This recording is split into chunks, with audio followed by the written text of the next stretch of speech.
Hello friends मु समस्त को स्वागत जनाऊँ आपंकर प्रिय यूट्यूब चैनल टीचर 247 ओडिशा को। तो समस्ते जानिथिबे शिक्षक आसे माने दीर्घ 8 दिन धरी तुम लोअर पीएमजी ठारे भुवनेश्वर लोअर पीएमजी ठारे से माने आंदोलन करुथिले जे आगकू केमिति जो पोस्ट गुड़ाक अच्छी भैकेंट अच्छी आम शिक्षा विभाग रे सेटा केमिति आसीबो। तो से आंदोलनटी तांकर सफल होइछि। सरकार कहिसंती जे आगामी किछि मास मध्यरे सबु पोस्ट गुड़ाक आसीबो। तो आज आम डिस्कसन करबा जे एसएसबी टीजीटी हो, एसएसबी पीजीटी हो, आरएचटी हो बा आम जहाँ जेटी हो, ओएवीएस, SSD, OPSC PGT, MLE teacher post जहाँ भी सबू अच्छी कंप्यूटर टीचर ओएवीएस रो तो जहाँ भी सब टीचर पोस्ट अच्छी से गुड़ाक केबे आसीबो ता सहित केबे सुधा तार एग्जाम हेबो है। तो सी विषय आम डिस्कसन करवा। जो मैंने भी चैनल टी को नुआ आछंती वीडियोटी को संपूर्ण देखंतु। जदि किसी इनफॉरमेशन मिले आपन को लागिला जे किसी इनफॉरमेशन एठू आमे पाइलु तो चैनल टी को सब्सक्राइब करिवारु जमारो भूलिबेनी।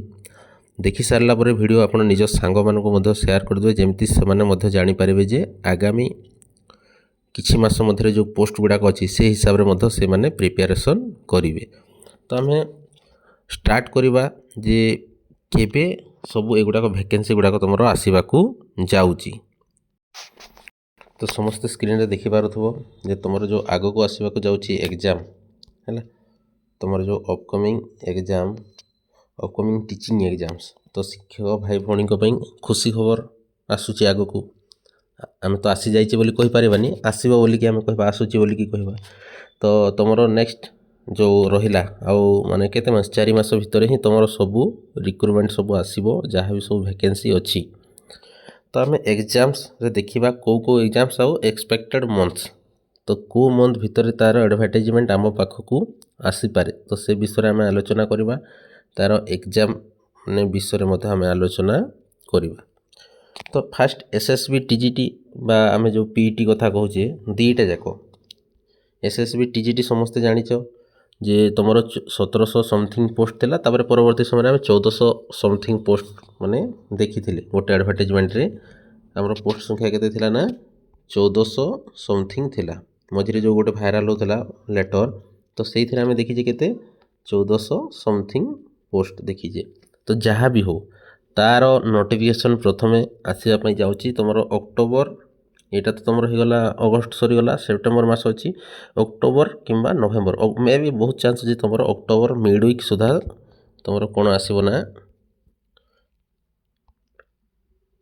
मिड वीक सुधा तुम पलि आसब एसएसबी टीजीटी रो नोटिफिकेशन है। तो जो मैंने भी प्रिपेयर हो बहुत बढ़िया भाव में प्रिपेयर हो ओस्टेट जो मैंने प्रिपेयर हो गोटे सांगे प्रिपेयर हो जमी तुम ओस्टेट सहित एसएसबी टीजीटी क्लीयर हम। आ जदि तुम प्रिपेयर होगा चाहूच आम चैनल मध्यम तुम प्रिपेयर हो पार आम तुम एमसीक्यू सीरीज स्टार्ट कर देचु। ता सहित कॉन्सेप्ट जदि दरकार तुम कॉन्सेप्ट वीडियो आम अपलोड करूँ जदि कमेंट सेक्शन में आपण मैंने जनाती जे ना सर आप विथ कॉन्सेप्ट सहित एमसीक्यू करूँ ताहले किसी ना आम कॉन्सेप्ट सहित एमसीक्यू आलोचना करूँ। किंतु एबे भी जो एमसीक्यू आलोचना कर आपंकर कॉन्सेप्ट पूरा क्लीयर हो कहीं आम सब ऑप्शन गुड़ाक सब आम एलाबोरेट करिकी ही माने पिलांको बुझाऊचु। तो तापर रहिला ओएवीएस। तो एसएसबी टीजीटी रो एग्जाम किए कराए समस्त जानिछ तार एग्जाम हेबो ऑफलाइन।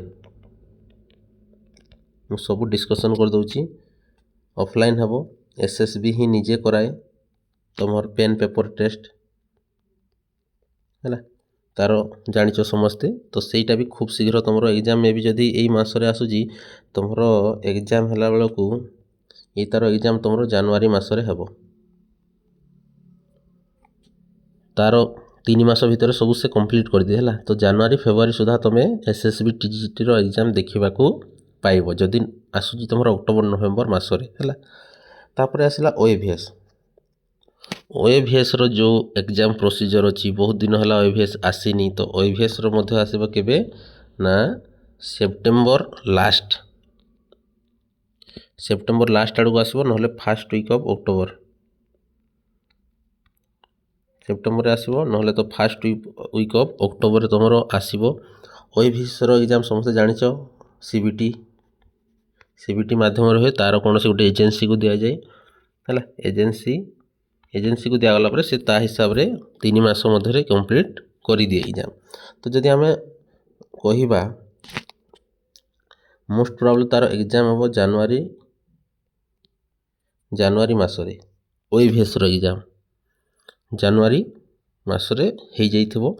तो जो माने भी ओईभीएस प्रिपेयर होउछ तो देखिकी आराम से तुम पाखरे समय अच्छे एबे भी तुम आराम से प्रिपेयर हो पारिबो। तो एबे देखिबा हम जूनियर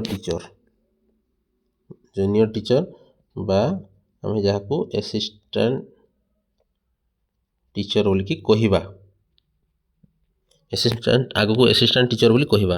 एपर्यंत जेहेतु तांकर रेगुलर ऑर्डर बाहरी किंतु रेगुलर हो नांती तो से एबे भी जेटीएस रे अच्छे स्कीमेटिक रे अच्छे है।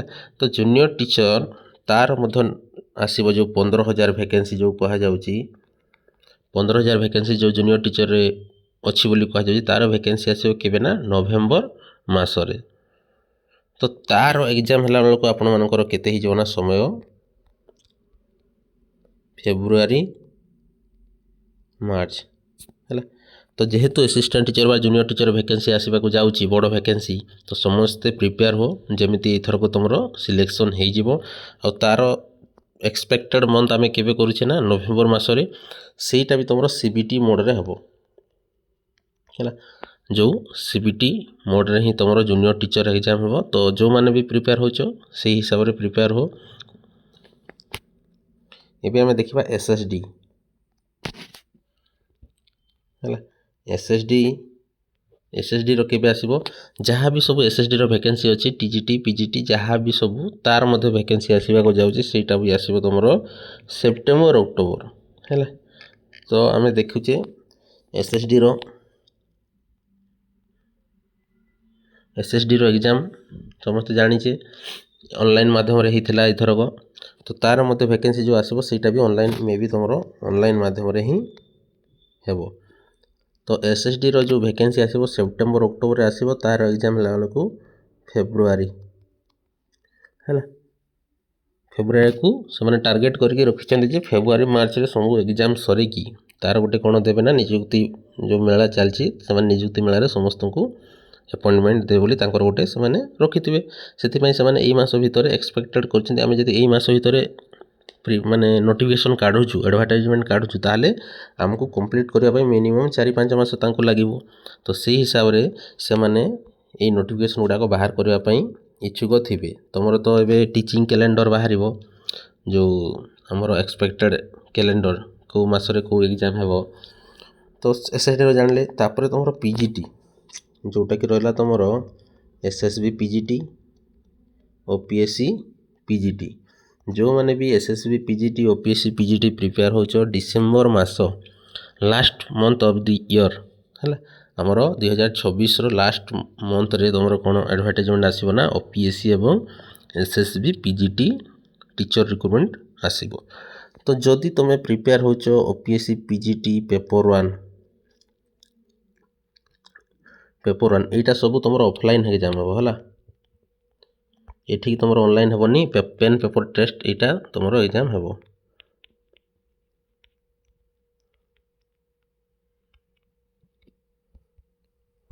जदि प्रिपेयर होचो पेपर 1 पई ताहले आम चैनल माध्यम रे हो पारिबो तुम पई एमसीक्यू सीरीज जहाँ भी अच्छी बोथ इंग्लिश एंड तुम जीएस अपलोड हेबो। तो चैनल टी को सब्सक्राइब करिकी रख वीडियो अपलोड होईची किछिटा तुम देखि पारिबो। ता सहित जो अवश्य तुम कहा जाए जे सेटा ऑलरेडी माने ओपीएससी पीजीटी पेपर 1 पई ओस्टेट आरएचटी एसएसबी जहाँ सिलेबस अछि सेटा ही तुम कोठी अछि ना ओपीएससी पीजीटी पेपर 1 जीएस रे अछि हैला। जदि तुम सेटा भी वीडियो देखिबो ताहले तुम क्लियर हो जिवो।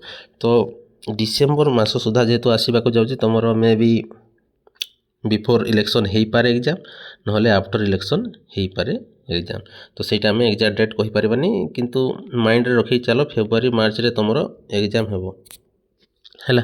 एसएससी पीजीटी आ ओपीएससी पीजीटी रो जदि ओपीएससी पीजीटी आसुजी मे भी आसीबार बहुत चांस अछि जाहि ना एबे तुमर 71 ना 77 गोटी अपग्रेड हिची सबू आर्ट्स मैक्सिमम तुम आर्ट्स आउ बहुत कम तुम साइंस ओपन होती है स्कूल गुड़िक।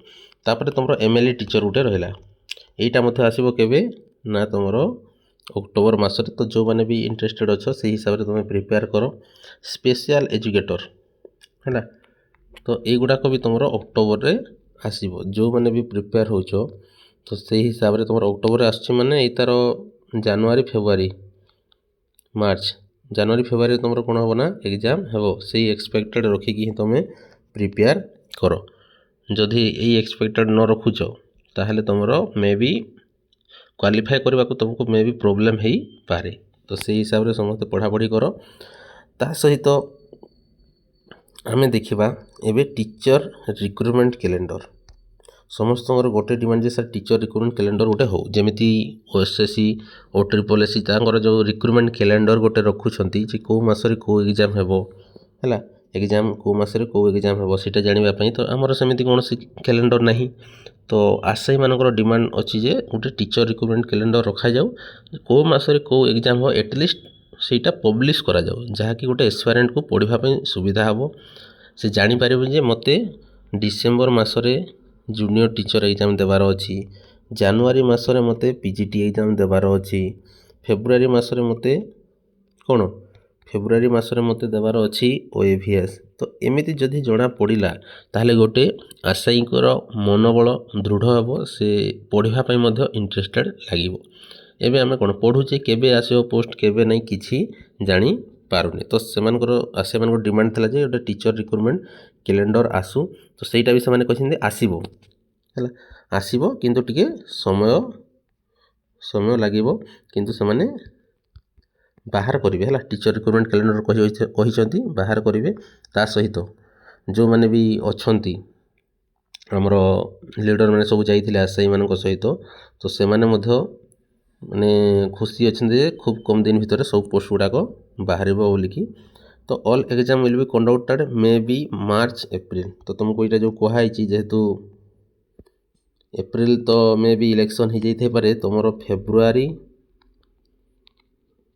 ମାର୍ଚ୍ଚ ଏଇ 2 ମାସ ସୁଦ୍ଧା ସବୁ ଏକ୍ଜାମ୍ ମେ ବି କମ୍ପ୍ଲିଟ୍ ହେଇଯାଇଥିବ। କିଛି ମେ ବି ହେଇନପାରେ, କିନ୍ତୁ ମ୍ୟାକ୍ସିମମ୍ ତୁମର କ'ଣ ହେଇଯାଇଥିବ ନା କମ୍ପ୍ଲିଟ୍ କରିଦେବେ ସେମାନେ। କାହିଁକି ଆଗକୁ ଯେହେତୁ ପଞ୍ଚାୟତ ଇଲେକ୍ସନ୍ ଅଛି, ସେମାନଙ୍କର ବି ଗୋଟେ ଆଡ଼ଭର୍ଟାଇଜମେଣ୍ଟ ହେବ ନିଯୁକ୍ତି ମେଳାରେ, ଆମେ ଏତେ ଟିଚର୍ ରିକ୍ରୁଟମେଣ୍ଟ କରିଛୁ, ଏତେ ପୋଷ୍ଟ ବାହାର କରିଛୁ ବୋଲିକି। ତ ସେଇ ହିସାବରେ ସମସ୍ତେ ପ୍ରିପେୟାର ହୁଅ, ଯେମିତିକି ଆଗାମୀ ନିଯୁକ୍ତି ମେଳାରେ ତୁମର ଫଟୋଟା ରହିବ କଳିଙ୍ଗ ଷ୍ଟାଡ଼ିୟମରେ, ଯେଉଁଠି ବି ହେଉ ହେଲା। ତ ଏଇଟା ଥିଲା ତୁମମାନଙ୍କ ପାଇଁ ଇନଫର୍ମେସନ୍। ଆଗକୁ ଭିଡ଼ିଓ ଆସୁଛି, ଅପଲୋଡ଼ କରୁଛି ମୁଁ ତୁମମାନଙ୍କ ପାଇଁ। ସବୁ OAVSର ଆମର ଯେଉଁଟା ବି ତୁମେ ପ୍ରିପେୟାର ହେଉଛ, ପେପର୍ 1 SSB PGT ତୁମର ଅଛି, OPSC PGT ଅଛି, ଯାହା ବି ସବୁ ଅଛି ସେଗୁଡ଼ାକ ସବୁ ତୁମର କ'ଣ ଭିଡ଼ିଓ ଗୁଡ଼ାକ ସବୁ ଅପଲୋଡ଼ ହେବ, ତୁମେ ଚ୍ୟାନେଲ୍ ମାଧ୍ୟମରେ ପାଇପାରିବ। ଯଦି ତୁମେ ଚ୍ୟାନେଲ୍ଟିକୁ ସବସ୍କ୍ରାଇବ୍ କରିଥିବ ତାହେଲେ ହିଁ ତୁମେ ଜାଣିପାରିବ, ନହେଲେ ନଚେତ୍ ତୁମେ ଜାଣିପାରିବ ନାହିଁ ହେଲା। ତୁମ ପାଇଁ କ୍ୱାଲିଟି କଣ୍ଟେଣ୍ଟ ଗୁଡ଼ାକ ଅଲରେଡ଼ି ଅପଲୋଡ଼ ହେଇଛି, ତୁମେମାନେ ଯାଇକି ଦେଖିପାରିବ, କୌଣସି ଅସୁବିଧା ନାହିଁ ହେଲା। ତ ଠିକ୍ ଅଛି, ତ ନେକ୍ସଟ ଯଦି କିଛି ଅପଡ଼େଟ୍ ଆସେ ମୁଁ ନିଶ୍ଚିତ ଭାବରେ ଆପଣମାନଙ୍କୁ ଜଣେଇବି। ତା ସହିତ ଭିଡ଼ିଓ ମଧ୍ୟ ତୁମ ପାଇଁ କଣ୍ଟିନ୍ୟୁ ଅପଲୋଡ଼ ହେବ, ତୁମେମାନେ କୌଣସି ୱରିଡ୍ ହେବାର ଆବଶ୍ୟକତା ନାହିଁ।